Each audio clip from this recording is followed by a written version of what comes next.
Welcome to the Character Gallery. Thomas has many friends on the island of Sodor. Visit them all by pressing the left arrow button on your controller. Thomas can be described as a cheeky, fussy little engine. He often gets into scrapes, usually by being overeager to do things best left to bigger and more sensible engines. But clouds never last long in Thomas's life, and he's soon bustling about again, playing his part in the yard and on his very own branch line, of which he is extremely proud. James is a medium-sized engine. His 6 driving wheels are not as big as Gordon's and not as small as Thomas's.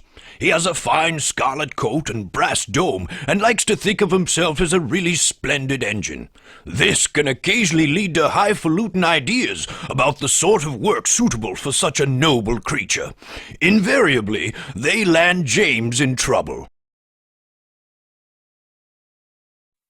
Percy is the junior member of the principal team of engines. He's a happy little chap who's normally quite happy puffing around the yard with no particular desire for adventure in the great world outside.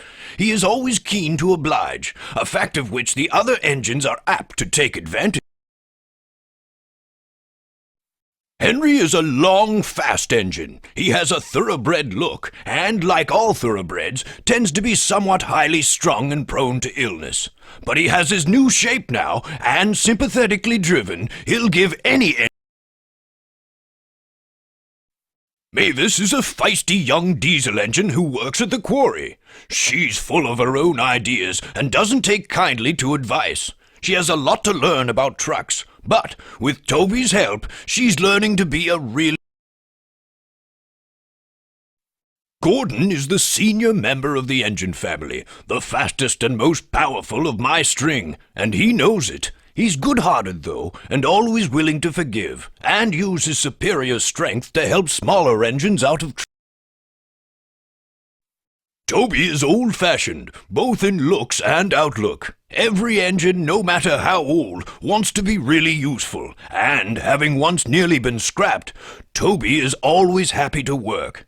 He's not above being temperamental sometimes, but since he works mainly up an outlying quarry line, he can work off his moods without causing grief to anyone, except his own faithful coach, Henrietta. Annie and Clarabelle were given to Thomas as a reward for being a really useful engine. They're much loved, but have both seen better days. Annie carries passengers. She's always pulled by Thomas and travels facing him. Clarabelle is a composite coach. She has one section for passengers and one for luggage and the guard. Clarabelle always travels behind Annie, facing away. Bertie has a great deal in common with Thomas. Ever since their great race, they've been the firmest of friends. Bertie's strongest characteristic is his friendly grin and his readiness to help any engine prepared to admit that just sometimes roads have their uses as well as rails. In a railway family, Harold can hardly avoid having a high profile. He brings a welcome spot of dash to the quiet landscape of Sodor whenever he appears, and even if the noise he makes is occasionally wearing, he is good-hearted, and the engines are always pleased to see. Like all cranes, Cranky has a high and mighty attitude, which often annoys the engines. Cranky knows that if he ever gets too big for his crane hook, the engines have ways of getting back at him. However, Cranky enjoys teasing them because, he says, it makes for good working relationships.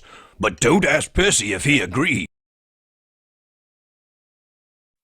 It's been many years since I first came to Sodor as a railway engineer. I rose quickly in the company, being a director at an early age and eventually chairman. My imposing appearance, no less than my firm but kindly handling of both engines and staff, earned me the affectionate nickname of the Fat Director. Then, after nationalization, when I was awarded a knighthood for my services to the railway industry, I became Sir Topham Hatt, the Fat Controller.